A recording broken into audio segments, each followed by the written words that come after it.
Okay guys, so gawa tayo ng creamy tuna with mushroom pasta. So una, i-ready natin ang ating mga panggisa, especially ang mushroom. And then magme-melt na tayo ng ating butter.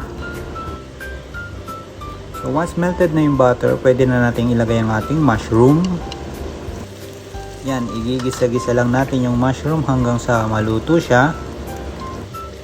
Lagay lang natin siya sa medium heat bago natin lagyan ng ating paminta or black pepper.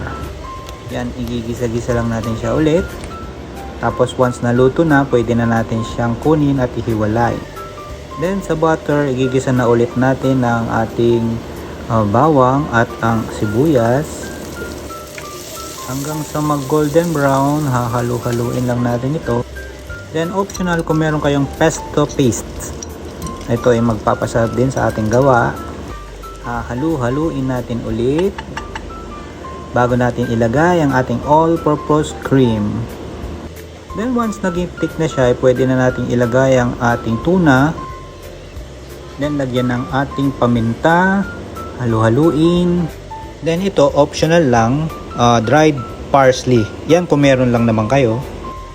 Haluin ulit, then lagay na natin ang ating milk.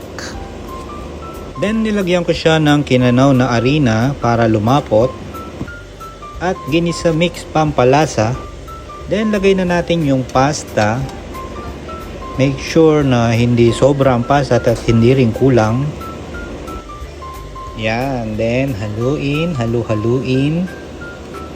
Make sure na sapat yung pasta, hindi overpower yung sauce. Yan, then mamimitas tayo ng basil leaf sa ating tanim. Hugasan natin siya, then lagay na natin ang mga dahon sa ating pasta.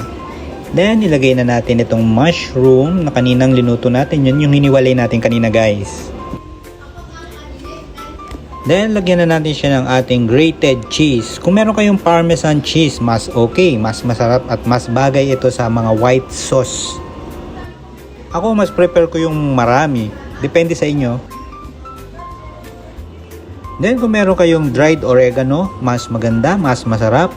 Ito yung pampa-aroma, yun yung mga herbs na tinatawag. Then ready na, kainan na.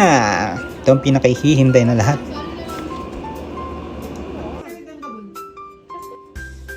Guys, ginawa ko pala ito dahil meron mga bisita sa bahay.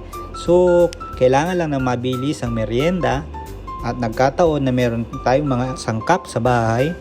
So, ayun, till next time!